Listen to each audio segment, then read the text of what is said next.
My name is Brian Wesley Johnson, and I want to welcome you to another edition of Soulivity Live. Hey, my sister, how are you? It's wine, right? Yeah. we might need some more wine for this. So let's get this party started, y'all. Hey, my sister, mademoiselle. That is the most amazing introduction I have ever heard. Oh.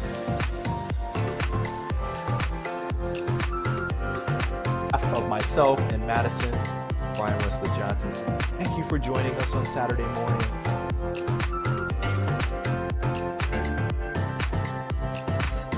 You a life full of passion, purpose, and high quality living. See you next time. Bye.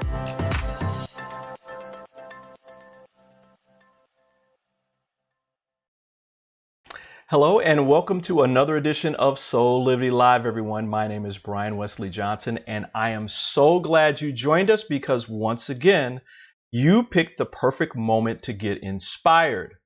This is the first show of our new season for 2021, and we have a fantastic show for you. Oh man, we have the award-winning journalist and author Rochelle Riley with us.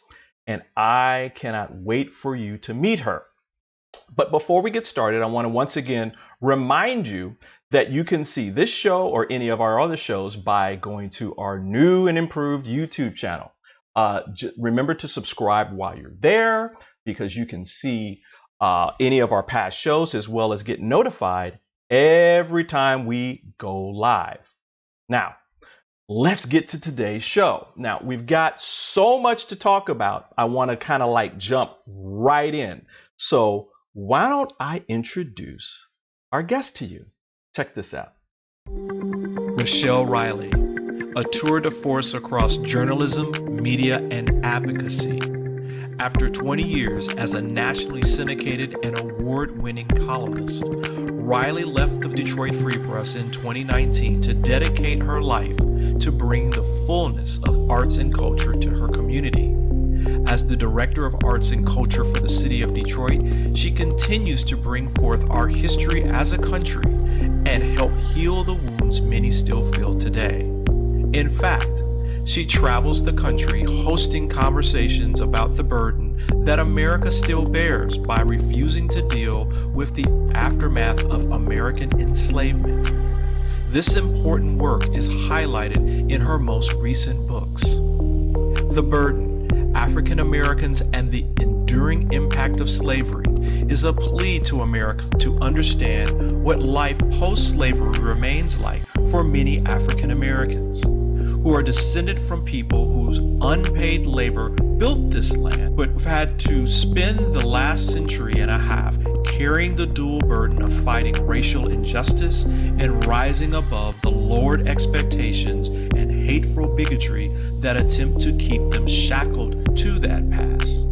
And her latest book, That They Lived, African Americans Who Changed the World, which features Riley's own grandson, Caleb, and the beautiful Lola, who are photographed in timeless black and white and are dressed as important individuals throughout Black history. It includes detailed biographies that begin with the figures as young children who've had the same ambitions, fears, strengths, and obstacles facing them that readers today may still experience.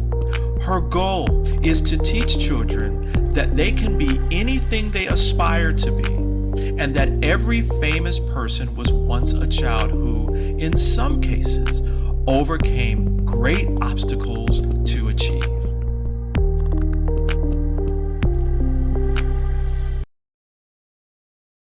And with that, it is my pleasure to welcome to Soulivity Live author, journalist, essayist, and advocate, Rochelle Riley.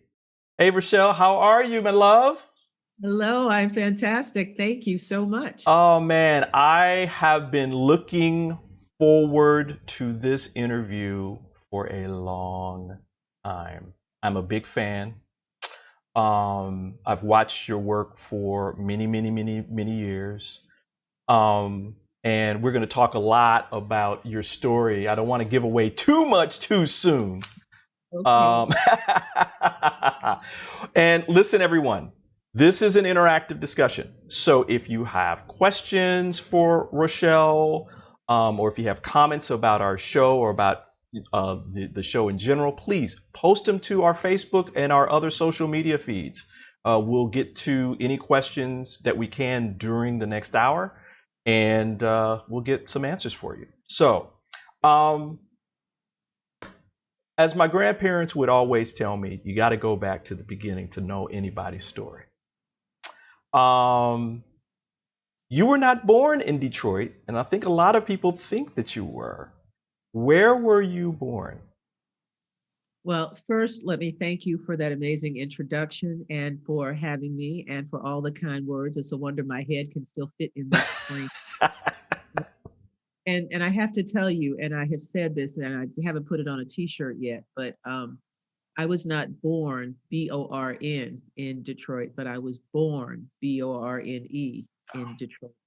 This is where I found my best self, and I was supposed to be here for 2 years before I headed out to LA to make films, and 20 years later, I'm still here. But I was in Tarboro, North Carolina. It's a little town in eastern North Carolina. It's about an hour and a half, maybe 2 hours from the Outer Banks, and about an hour and a little bit from the state capital of Raleigh. Peanut, tobacco, and cotton country. It's a small town. There were 10,000 people there when I grew up. There are 10,000 people there now. It was segregated legally and sort of officially for a long time. Now it's just kind of segregated traditionally, where most Black folks live on the east side of town and most white folks live on the west side of town. Yeah. Panola Street, which is dividing street. If you go along Baker Street, in downtown in the white side of town, as soon as you hit Panola and you pass that, you're on Martin Luther King Jr. Boulevard. So it's one of those places where, he got a half a street in Tarboro. But I love my little town, and it made me who I am. Speaking of making you who you are, your grandmother was an influence to you. Tell us about her. My grandmother was Lonnie Hilliard Pitt, and she was this young woman who could have been an amazing opera star. I mean, voice of literally top angel. But instead, she married a guy with a 6th grade education and a hard work ethic who adored her. And they wound up having 2 daughters who had between them 5 children. She was barely 4 feet tall, but she was the matriarch of our entire family. And we called her Mont, M-O-A-N-T. Don't know why. I think it has something to do with something my aunt could or couldn't say when they were little. But she ran our house in a way to teach us like we were supposed to be great, responsible, respectful, and to make the family proud. And the types of things we did when we were growing up. She was the homemaker, so she took care of everybody because my mom had MS and she became one of the children. So she took care of my mom and her 3 children and raised us. So she raised 2 generations of people, but she raised us to help others. So every now and again, she would substitute teach, only when, she needed to. But there was this jar in our house that was, right near the front door. And every time we wanted something, because, this is a small town, you could go to the little neighborhood store and get 2 for a penny cookies or fun stuff like that. We were not allowed to go in that jar, which was filled with dimes. And we always said, why can't we go in the dime jar?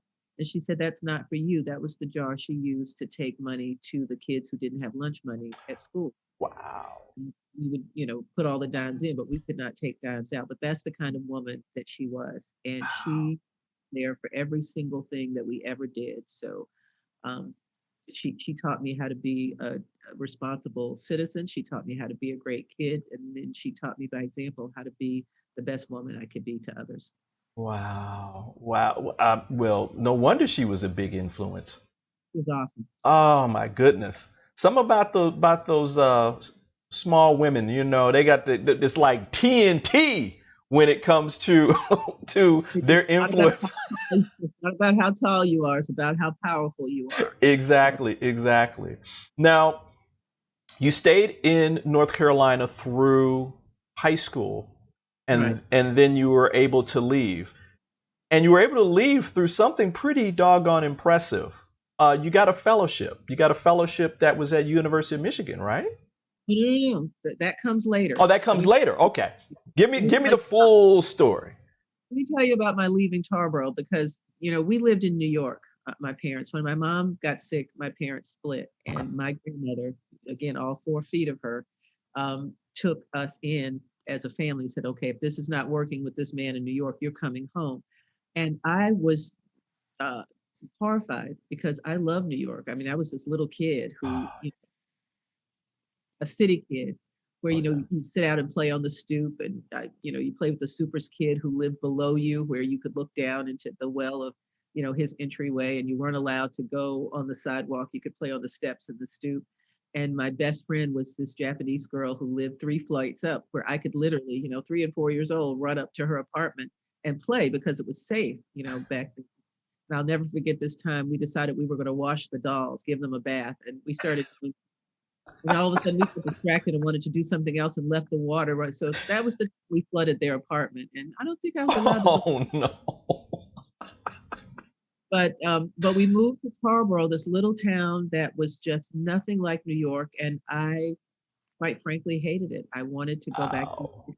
my father, which was, quite frankly, an affront to the family. Like, how dare you not want to be here with mom and the kids and the grandparents? But I spent my entire childhood working to leave Tarboro and did not know until years later as an adult how wonderful a place it was and what a great education, both spiritual, civic, and actual education that it gave me. So in high school, I did everything. I was, in student government, uh, drama club, French club, National Honor Society. I was in 9 or 10 things, and my grandmother Wow. for every single thing. I don't care what it was. I was in the chorus. I did. I mean, I sang, danced, and learned Wow. the way out of Tarboro. And I got early admission to the University of North Carolina at Chapel Hill because all I wanted to do was be a journalist because I could make a living writing because I wanted to be a writer since I was 8 years old. Now, so you loved it? I mean, this wasn't kind of like, I mean, it was the best of all worlds, but this was, you knew early on, this is what I want to do. I have lived my dream. From 8 years old, I wanted to be a writer. And when I was 16, I learned how to do it because an English teacher convinced the principal to let her teach a news writing class in addition to her standard English class. And she held up that news writing 101, that green textbook, and I went, that's it. That's how I can make a living as a writer. And from then on, it was Katie bar the door. So I was at the University of North Carolina and got my degree and then did a series of jobs before I came to Detroit, where I got accepted into the Knight Wallace Fellowship.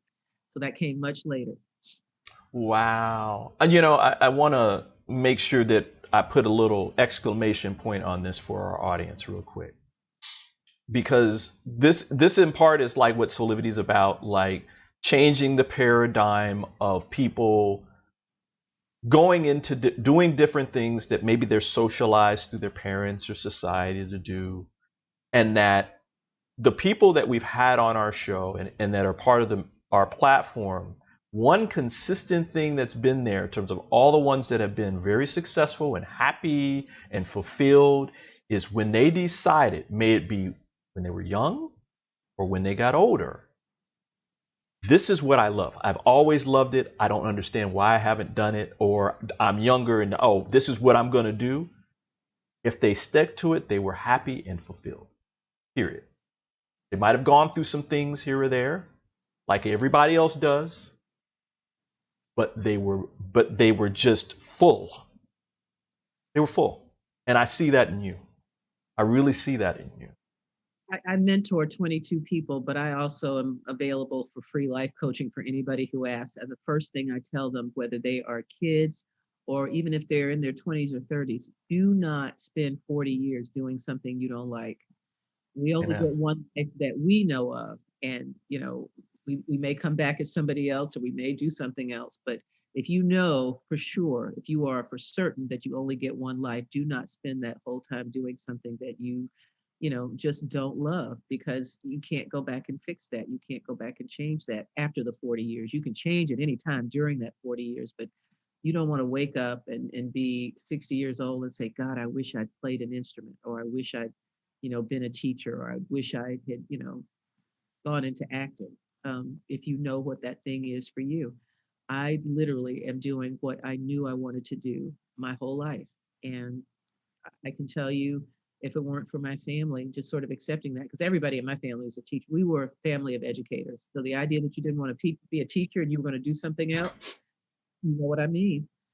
It was quite unusual, but they didn't question. They didn't say, oh, that doesn't sound right. Although I can tell you, even when I was a reporter at the Washington Post for years, as a print journalist, as a newspaper journalist, I'd go home for holidays and my grandmother would say, oh, that's a really nice story. Now, when do you get to be on TV?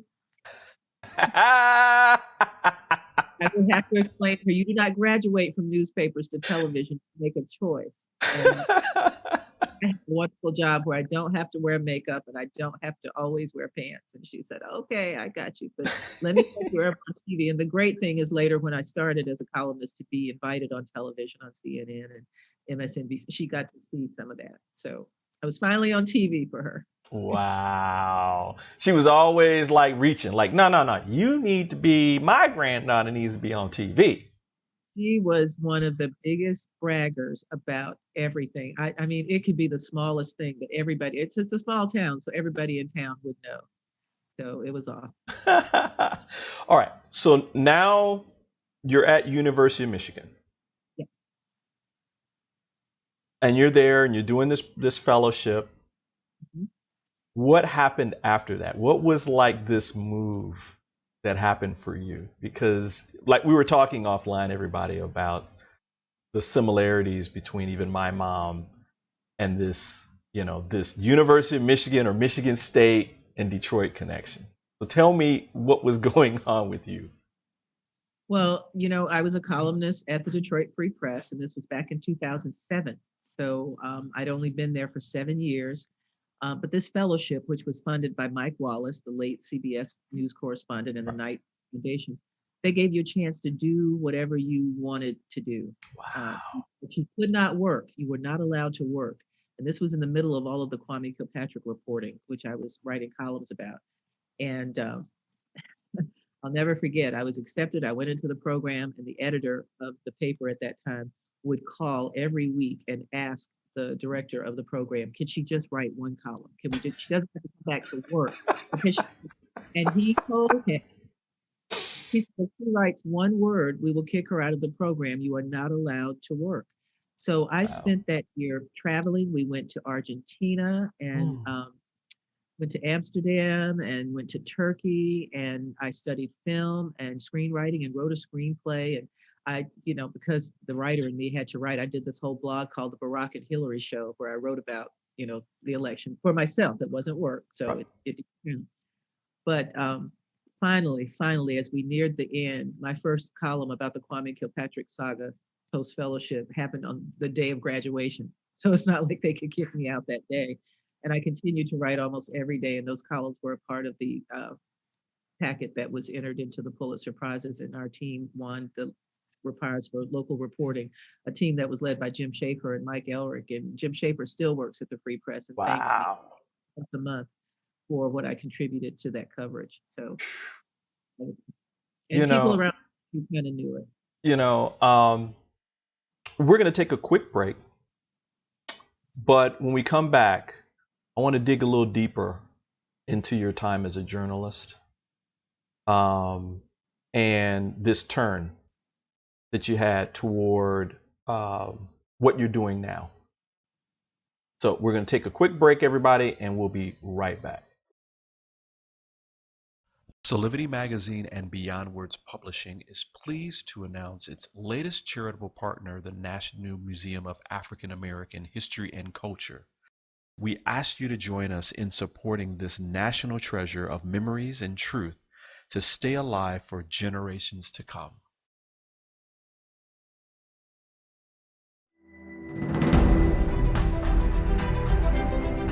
Creating this museum gives us a chance to make manifest the dreams of many generations.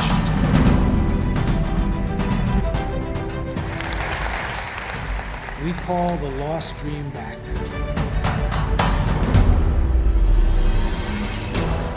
This is a milestone moment not only for the Smithsonian, but for the United States. The goal of the museum is to make America better. Provide opportunities for us to be made better by the past and for us to move towards a future where race will always matter. Sacrifice and struggle, and a belief in a better day.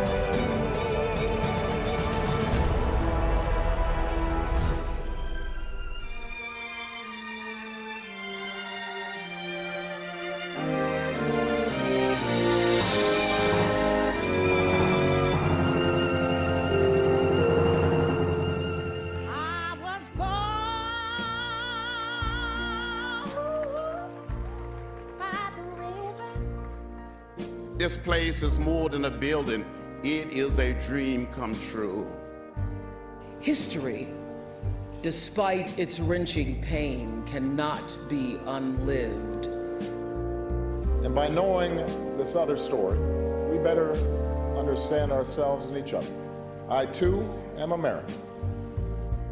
I do want to give a shout out to Lonnie. It's really important to understand this project would not and could not have happened without his drive, his energy, and his optimism.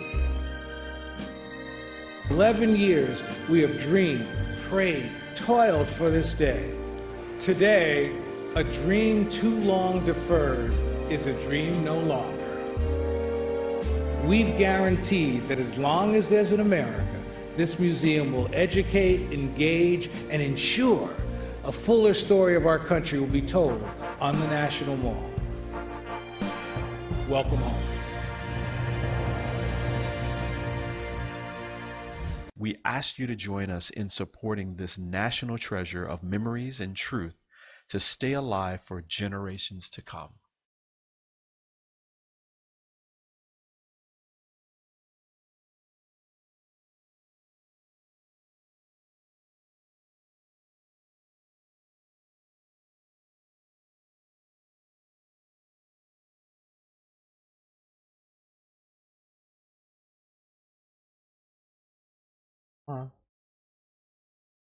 As you guys know, this is live streaming, so sometimes things happen here. All right. We are back with Rochelle Riley. Thank you so much. Let's move into your life as a journalist here. Many awards for you.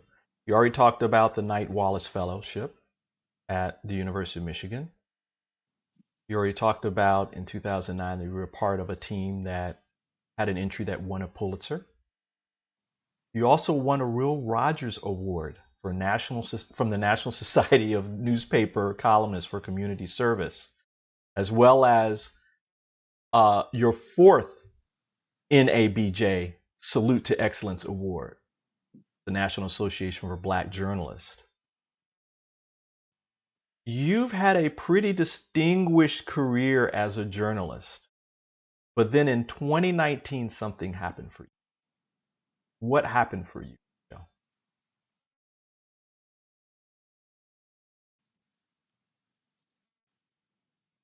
Hang on, everybody.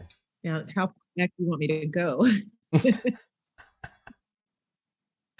Go ahead. So what happened for you in 2019, Rochelle? Well, I had decided that I would probably stop writing the column after 20 years. And 20 years, which I still can't believe when I say it out loud, and 20 years would have been 2020. But in 2019, I got this bug and I said, I really am ready to go now. You know, I'm ready. The newsroom was changing and I was trying to, decide what I was going to do that I wanted to spend maybe the next 10 or 20 years doing. And then the newspaper was facing some really hard times and they were going to lay people off. And these were some of my colleagues who, were younger, were brilliant, and were not looking at doing something else right then. And I said, well, if I'm thinking about leaving anyway, maybe I could just do that. So I went into the editor and I said, how many jobs could I save if I left now? And first of all, he said, well, you're not thinking of leaving, are you? I said, well, yeah, that's the reason I'm asking. I just want to know what it would look like because I want it to be worth it if I'm going to leave early. And several people did leave, and my leaving on top of their leaving meant there didn't have to be any layoffs in that round of budgeting. And so I said, okay, I'm going to do it. And I did. And I had lunch with Mayor Mike Duggan, who was a friend. I'd known him for 17 years. And I said, well, I'm getting ready to leave the Free Press, but I'm too young to retire and I want to do something else. So what I think I want to do is find a building and open the Detroit Black Repertory Theater, because we're the largest majority Black city in America without one. I'm all excited. Let's make this happen. All he heard was the word theater.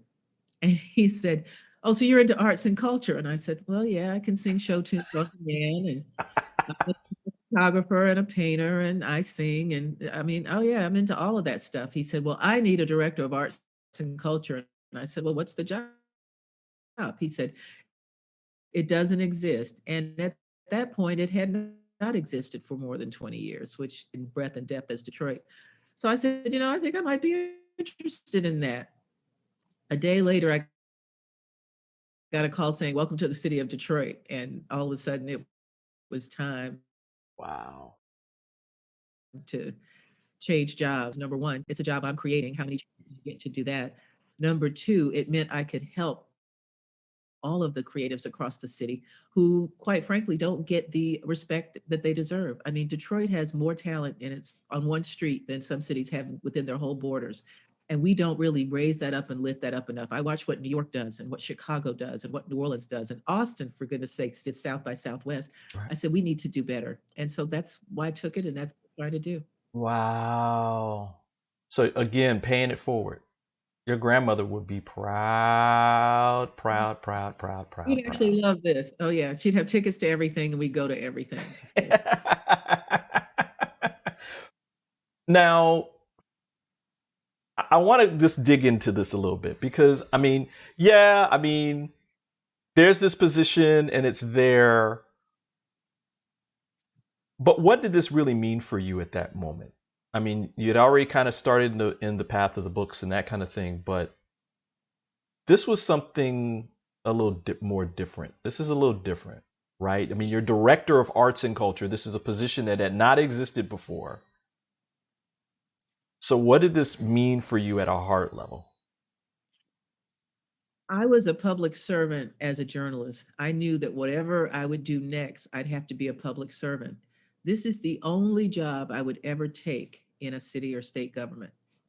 So I have a chance to do what I was doing in the first place, and that's helping people. And I'm not just helping the artists that I'm trying to nurture and make sure they get paid and make sure that people know how great they are, but it's servicing the community, make sure that we have arts and culture in every neighborhood, and that our kids have arts that should never have been taken out of the schools. Continuing to do when I had to take a pay cut to take it, that I really did have my heart. Wow. In it. And I apologize, everyone. We're having a little bit of technical difficulties today for some reason, but we're going to try to power through this. Wait here till... There she is. Yeah, we're having some technical difficulties, everybody. Just, so we're going to just try to power through this. Apologize for it. This is unusual for us, but it happens. Now let's talk about your first book. I mean, the first book that you've released in a minute. Absolutely spectacular. Everybody, the book is Burden. African Americans and the Enduring Impact of Slavery. I have not read. I've read other books, of course, on our history of Black folks, and they're powerful and that kind of thing. But I have not read anything like this in a minute. For you, what's different for you with this book about our history that you would say is different than other books on our history? I have to tell you how it came about, and that'll give you of why it was important to me. This columnist who has since retired or been retired for the Pittsburgh paper, wrote a column saying that Black people needed to get over slavery, that they were better off than if they had stayed in Africa, that, it wasn't that bad, this whole race card. And, it was just this horrible sort of disaffection and disillusionment and just dismissal of the whole idea that enslavement was horrible and something that still affects Black folks. And I was outraged. And I said, oh my gosh, but he's a columnist. I'm a columnist. First rule, First Amendment, you can say what you want, even if it's wrong. So I didn't want to write a column rebutting him or taking him on. A little message on my Facebook page about how wrong this guy was. And the response to that was so great that I thought, okay, I continue to do this type of thing, to try to whitewash what happened and pretend like it didn't happen, and to figure that we're going to fix our race problems by pretending that enslavement didn't, happen. So I said, well, I'll create a course of voices. So I started calling people. I called up Leonard Pitts, the Pulitzer Prize winning columnist for the Miami Herald, based in Washington. And I said, I'm doing this. He was working on his novel. He said, I'll put that down for a minute and write something.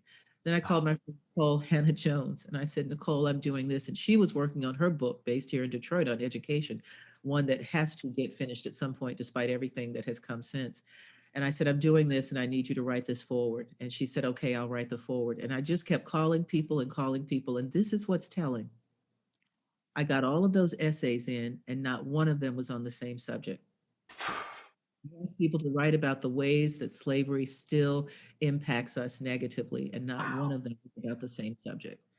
So, I knew that it was important, and I knew that people, needed to hear it.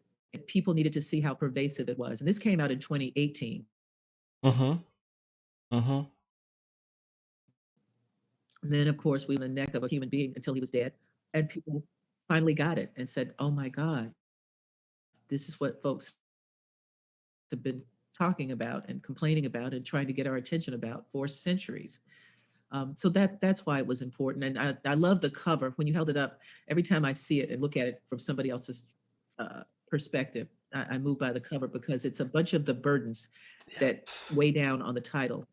African Americans have been carrying that burden for America forever. And it's time for us to lay that burden down and for America to take over and do what it should have done years and years and years ago. When I was reading this, and I can't help but go back to the forward. Yeah. I was raised by educators too. And educators were like, no, don't go to chapter 1. Read everything. It brings you it brings all the color and the context, and then you can take that through the book. Mm-hmm. Just want to briefly read this first paragraph from Nicole Hannah Jones. The ruling class carefully constructs a narrative that becomes the national memory, a glorification of people and a land. And in America, the heart of that narrative has always been our exceptionalism, our birthright as a nation born of the quest for freedom, a nation that has existed as a beacon for oppressed, liberty-seeking people everywhere. And then there's us, the dark race that casts the dark shadow on this magnificent narrative. Ooh. Yeah. I still get chills, because that's how many people of color, specifically African Americans, feel. We are an inconvenient reminder of what was done.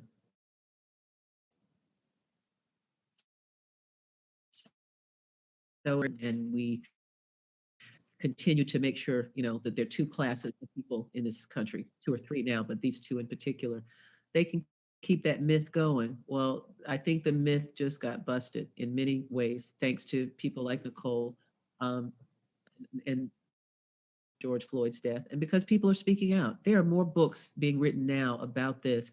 I want every person who's got an idea or something to say to write it in an essay, in a book, get it all out there, because people have been doing it for years.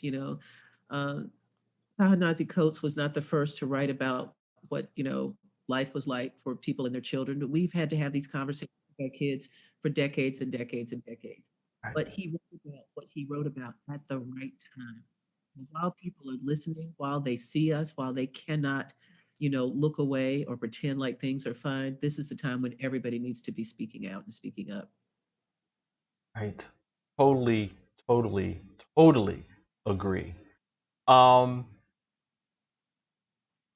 These books aren't just informational for you. They mean more to you and are deeper for you than that. Tell us what these books mean. As this specifically this first book. We're going to go into the next one in a minute, but what this book means as a gift, because I consider it a gift and a treasure to our country around the burden that African Americans hold. What does this book mean to you? Well, I can tell you this was me as someone who has a platform and for 20 years had a national platform, and who can speak out and who can write and who can, and who has no problem, again, writer by trade, warrior by necessity. Right. I will use the voice that I've had to plant a flag and say, this ends now. This is the time where we have tried this. When W.E.B. Du Bois said that the color line would be the problem of the 20th century, he didn't know it was going to be the problem of the 21st century. No. An 11-year-old grandson. I do not want it to be a problem for him over the next few decades, or his children, or their children, or however long until we ruin the earth and God says, okay, enough. I really wanted to use my voice to make a statement and plant a flag. And it's like almost like a call to action, not a call to arms, but a call to action. I wanted to read just a little bit from my essay, which I wasn't able to write until everybody else's essay was in. And then Nicole's forward came in. And once she wrote her forward, I wasn't going to write anything. I went, well, there's no need for me to write. Like, okay, all right, we're done. Book closed. She's so brilliant. Oh, she's so brilliant. Amazing. And I am honored that she calls me friend, and that she claims sometimes that I mentor. She doesn't need mentors. She needs to know that we are her vanguard. Anybody coming for her, I take my earrings off. It's like, don't even try it. But anyway, so for my opening essay, I won't read the whole thing, but it opens with this, this guy who's been released from prison, now works as a bag boy. He's been in prison for decades, and this was what he could do for a living. So he asked for a restroom break, after he's bagged some groceries. And his white supervisor calls him over. You don't need to ask me every time you need to take a piss. Just go, understand? Red nods quickly, acquiescently. He goes to the men's room. As he stands over the urinal, his words and voiceover hang in the air. 40 years I've been asking permission to piss. I can't squeeze a drop without say-so. That is what prison did to a grown man in a fictional film, The Shawshank Redemption. That is what being enslaved did to a people. There are thousands and thousands of examples in written history that detail the physical brutality of slavery. But what America must pay more attention to is the emotional brutality that boils down to a single post-slavery word that has been as much a part of our living history as our flag. Permission to speak, permission to write, permission to vote, permission to work in jobs that allow us to use all of our talents, permission to drink from community water fountains, permission to dine at public lunch counters, permission to sit anywhere on public buses that our tax dollars fund, permission to provide our children with educations equal to those of their white peers, permission to run for the presidency of the United States of America. We, African Americans in the United States, have spent a century and a half seeking permission, hiding our lights under bushels, accepting less than we deserve, because we've been trained to believe we don't deserve more. It is time to put that burden down. That is why it's so important for people to understand. We have got to stop asking for people to not treat us like second-class citizens, or ask for them to be fair, ask to, stop killing us. These are not things that the answer is going to be yes, because by doing that, you change the whole paradigm of our culture. Right. White supremacist country, because it was founded by white people who have done everything possible to make sure that they are the dominant and powerful and ruling class. Why would they say yes? Why would they give up any of that power? Why would they change the economic system? We've had a government that literally made it possible for housing discrimination to happen, that made it possible for discriminate in education and jobs. We've watched all of that, and yet we still ask them, please stop mistreating us. I want us to stop asking. Yeah, I mean, we're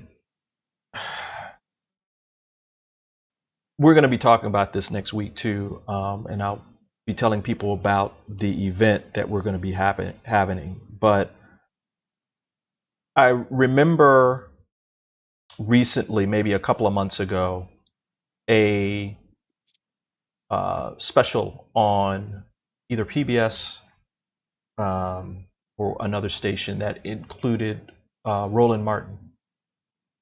Love Roland Martin.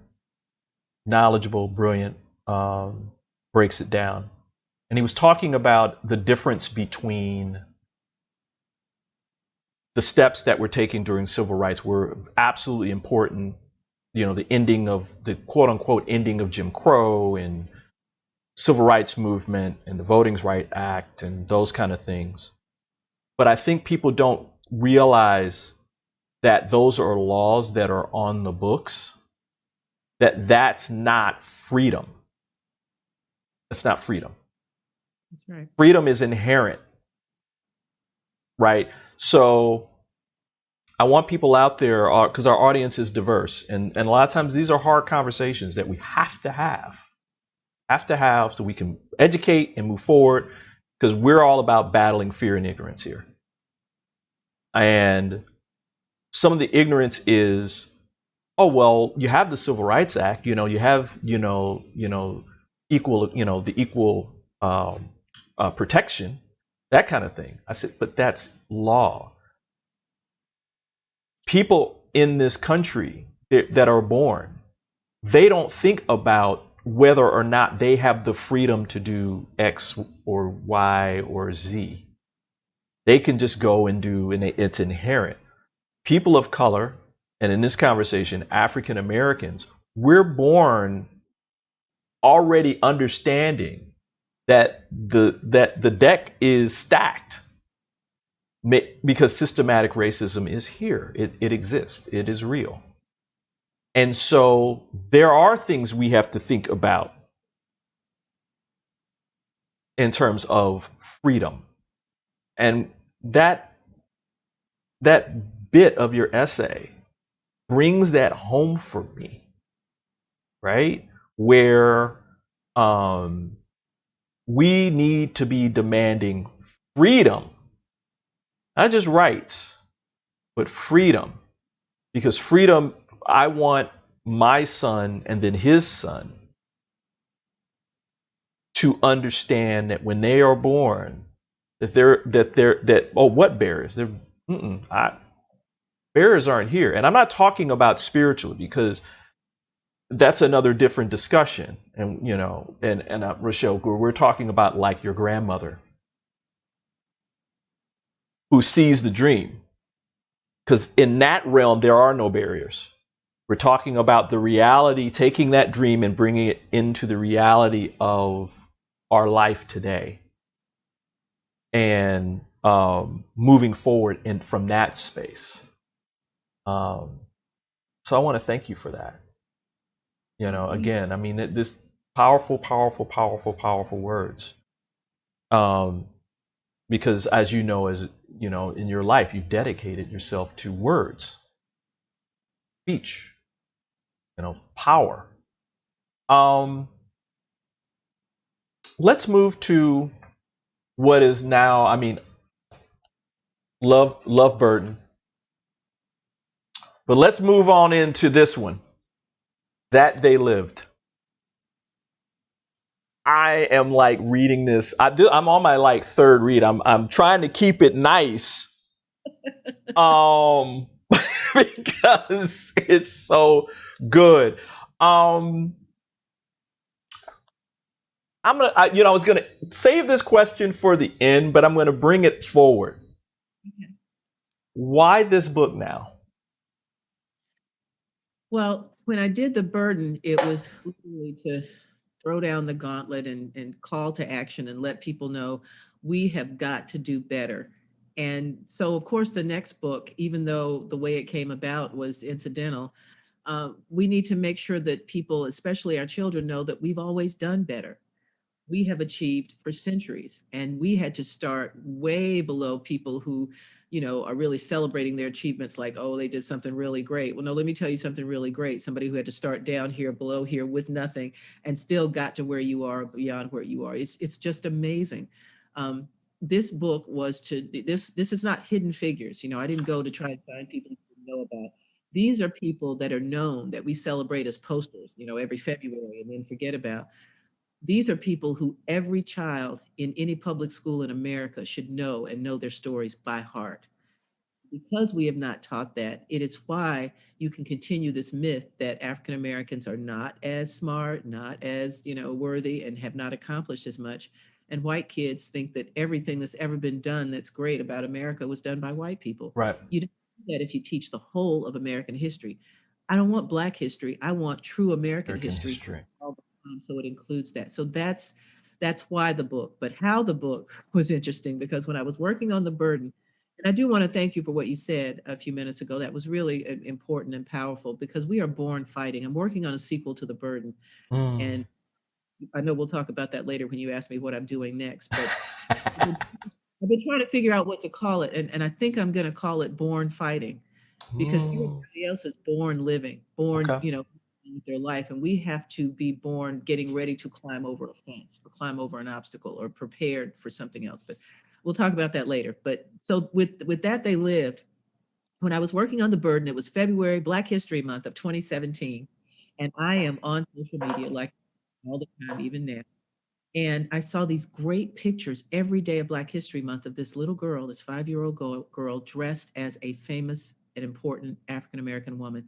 And it wasn't just that she was dressed like her, she embodied her spirit, the look, the attitude. And I thought, God, these are great. And I watched them all that Black History Month, but I was on deadline. And, so that was great. Well, The Burden came out in February of 2018, and that Black History Month, there were the pictures again, every single day. Out to Jones, and I called her and I said, "What you are doing is fantastic. What made you do this?" And I was thinking maybe I'd write a story about her. I think I may have even written a column, but it became so much more than that. So in the meantime, um, I tried to convince her that these pictures were worth 1,000 words each. That they were so fantastic that I wanted to write some. Well, first of all, she literally made me blush. She said, "Oh my God, somebody like you calling me, I'm just stunned." And no, we couldn't do something like that. And I said, "Of course we can. I want to do it." I flew out to Seattle and then got in a car and drove to Kent and took her family to lunch and convinced her to let me write essays to go with these photographs. To do publicity like this book tour. We pulled her out once because she came in just to watch, and the host saw her and and Christy is here. And she's like, "Oh my God, I can't be on camera."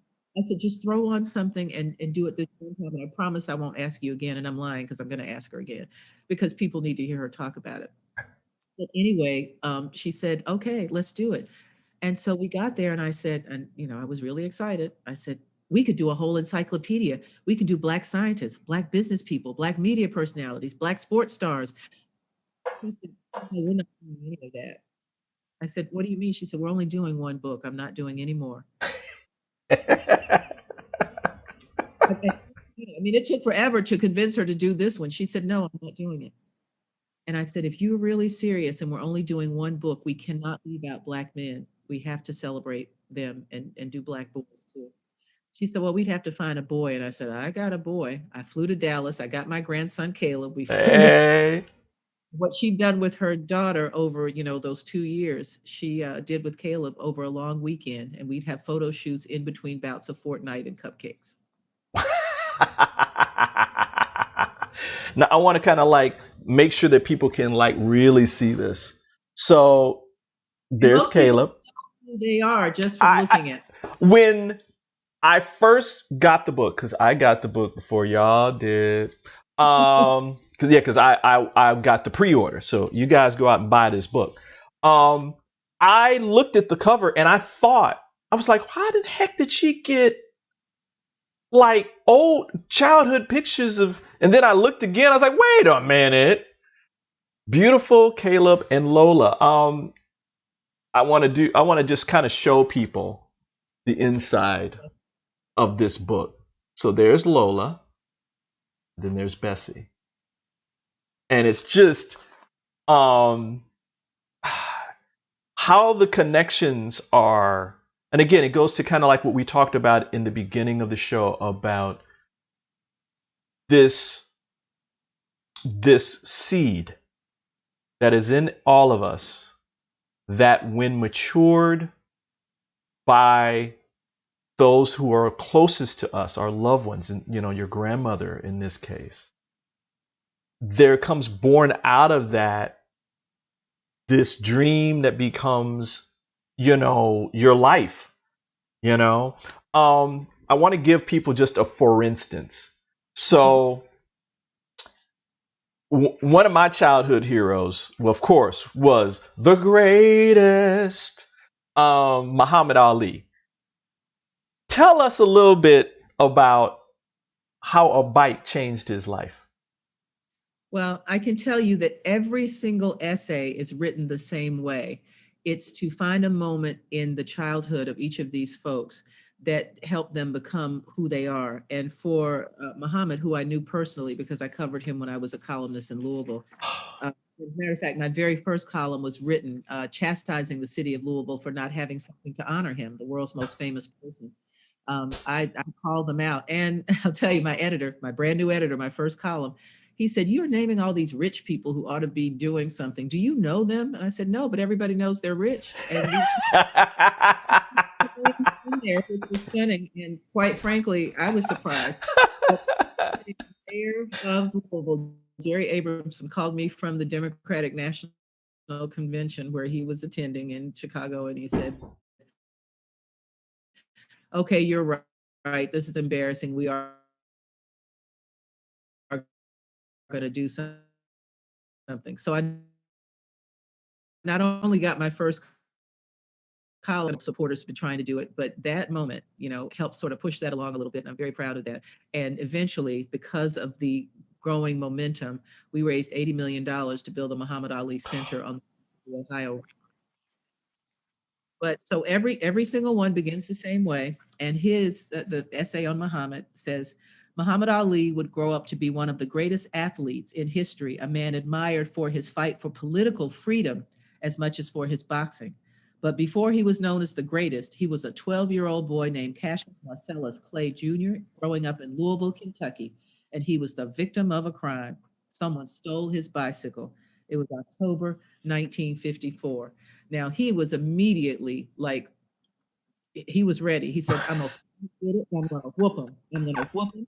And somebody said, "If you're going to whoop somebody, you better go over to the boxing gym in the basement of that building." And he went down there, and the officer who he said, "Oh, you're going to whoop somebody for stealing your bike? You better learn how to fight."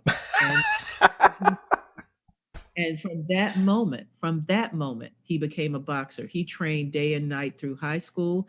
And literally 6 years later, he was winning the gold medal at the Rome Olympics, and then became the 3-time heavyweight champion, and then became someone who decided he would stand up for his personal freedom by refusing to go and fight in Vietnam. Right. And taking the case to the Supreme Court and winning. Right. So these folks, there are hundreds of people who could have been in this book, but we picked 21 people who, because of something they did, it changed life, it changed the law, it changed how we live. Thurgood Marshall is in this book because he won, argued and won more cases before the U.S. Supreme Court than any attorney, black or white, anywhere, and became the first African-American justice and Chief Justice of the U.S. Supreme Court. So it's the people who,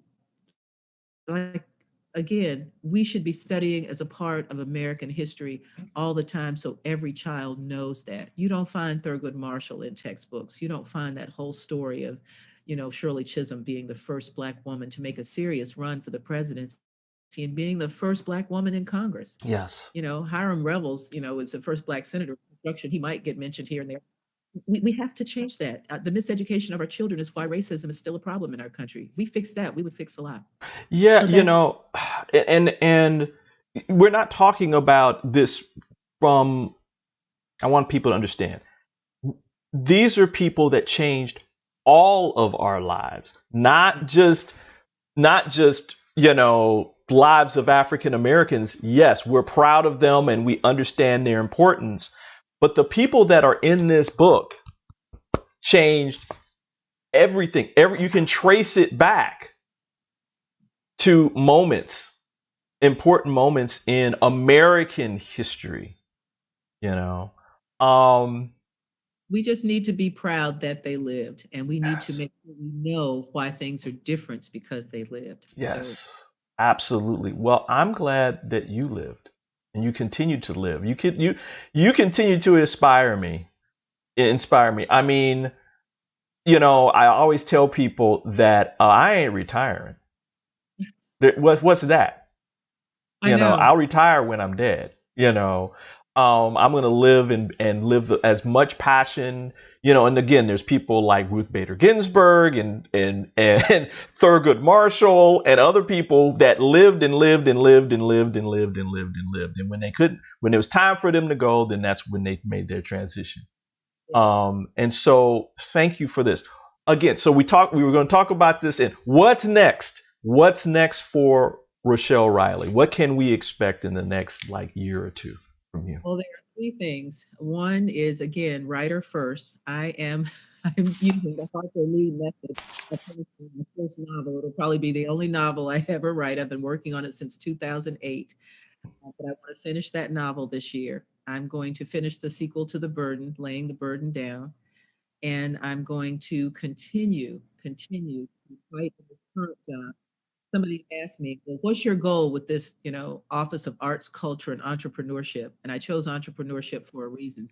And I said, my first job is to make sure that the city of Detroit is never again without an Office of Arts and Culture. In Detroit, the music capital of the world, the automobile capital of the world, the design capital of the world, we will soon be one of the fashion capitals, and we don't have an Office of Culture. So that's the first thing. I have to create something that will. But the second thing is to raise up our artists and to make sure they understand that they are in business.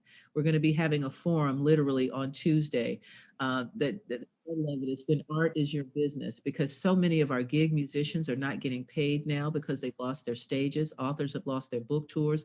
We want them all to be sole proprietors, to be businesses, so they can take advantage of some of this money that's being offered to businesses. Cannot be taken by, some artists because, they just work for themselves and don't necessarily always keep the best records because it's about the creative.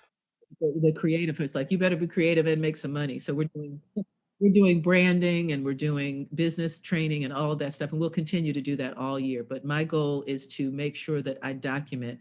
We're going to be doing an artist census where we're going to document how great and how big our creative industry and creative community is in Detroit. So those are priorities. But the last thing is we're going to be having cultural districts all over the city. And I'm not creating them. I'm helping to nurture the ones that exist and make them bigger and better so people can go around and see what's happening. I want art in every neighborhood.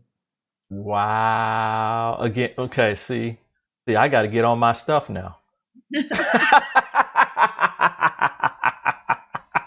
Well, we've been working on something here at Soulivity, and we can talk offline about this, but we would love to do something that would support artists and getting them out and exposure and that kind of thing. So we can talk about that because I would love to do that. Rochelle, thank you. Thank you so much. This was awesome. Thank you for being here, despite the technical difficulties. Would you come back? Would you come back and talk some more with us? Every time you ask me, and then some. I'll beg to come back even more, particularly as some things happen. Like if I ever finish that novel, you'll have to have me come back if you're still doing the show. But I do want to tell people if they want to know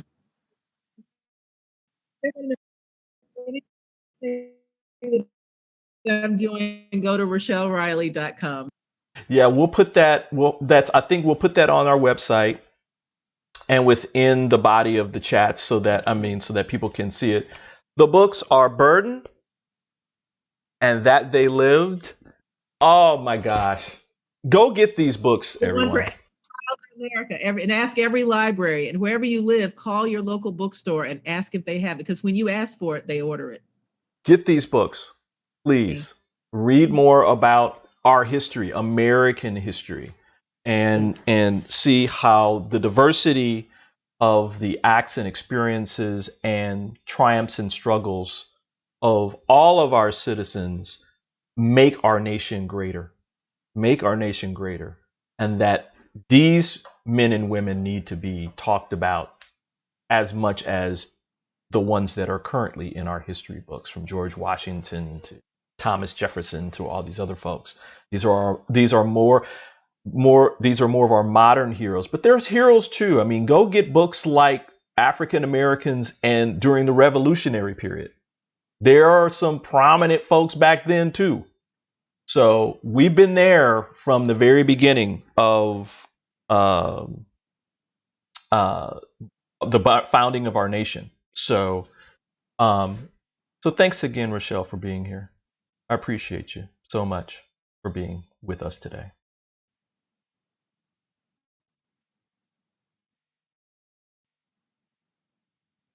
Yeah, thank you so much. All right, everybody, we're gonna wrap this up really quickly. We've got a couple of things to kind of tell you about that are happening with Soulivity. Actually, next weekend for our next Truth and Power event, you can see that lady right there, Rochelle Riley, is going to be with us next week. We're going to be celebrating African American history. We're going to have a candid conversation about post-slavery America and solutions for a better nation. It's going to feature Rochelle, as I said, Kevin Ross, who's the senior minister of the Unity Church of Sacramento, Sasha Gay Angus, who is the CEO and president of Manna Incorporated, a housing development company that's focused on affordable housing, and Jamon Jordan, an educator, writer, and historian for the Black Scroll Network. He has traveled the world around telling people and giving people information about the African American experience, including our history and our culture. I want to thank everybody for being here today. Again, if you want to see this replay, or you want to see this show or any of our other shows, please feel free to go to our YouTube channel and subscribe. You'll be able to watch all of our incredible videos, which are all about inspiring you to live a better and happier and more prosperous life. Well, on behalf of Rochelle and myself, Brian Wesley Johnson, I want to thank you for joining us today. And as always, until next time I see you, I'm wishing you a life full of passion, purpose, and high quality living. See you next time, everybody.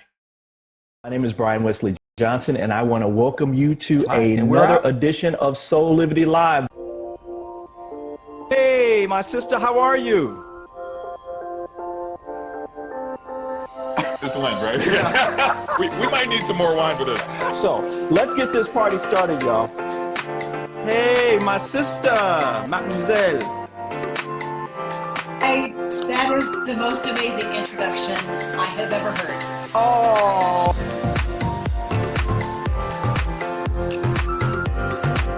Of myself and Madison, Brian Wesley Johnson, thank you for joining us on Saturday morning.